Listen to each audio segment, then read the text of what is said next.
Hi guys, shout out dyan sa aking mga subscribers mo. Ayun, magsuti tayo ng balo. Ayun, diba? Nakita nyo guys. Ayun, diba? Ayan guys. Ayan guys, yung mga prinitong balo natin, no? Ayan. Ayan. Ayan, malapit na yung maluto ang ating prinitong balo. Ayun, diba? Ganda. Ayan guys, luto na ang ating prinitong balo. Ayan. So next natin guys, magsabaw na naman tayo, no? Ayan. Sabaw rin balo. Ayan, sarap. Sa sinabawang balo guys, ito yung mga ingredients niya. Kamatis, sibuyas, luya, at saka siling green. Ayan.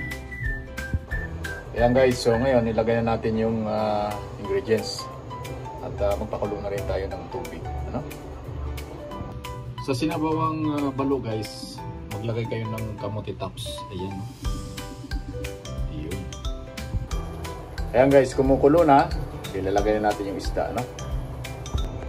Ayan guys, nilagay na natin yung isda. Ayan.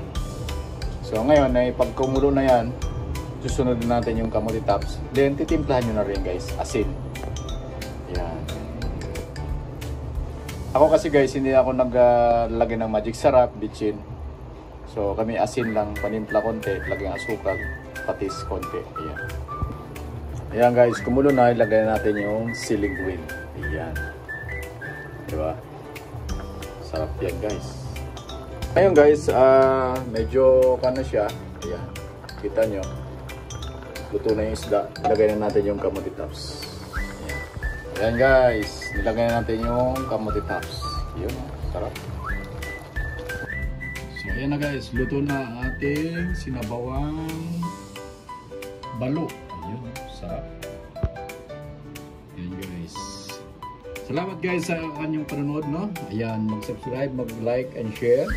Paki-share po ang ating mga video. Ayan, salamat sa mga followers ko. Salamat sa mga nag-subscribe po, no? Sa mga hindi pa nakapag-subscribe, mag-subscribe po kayo guys. Salamat. Bye-bye!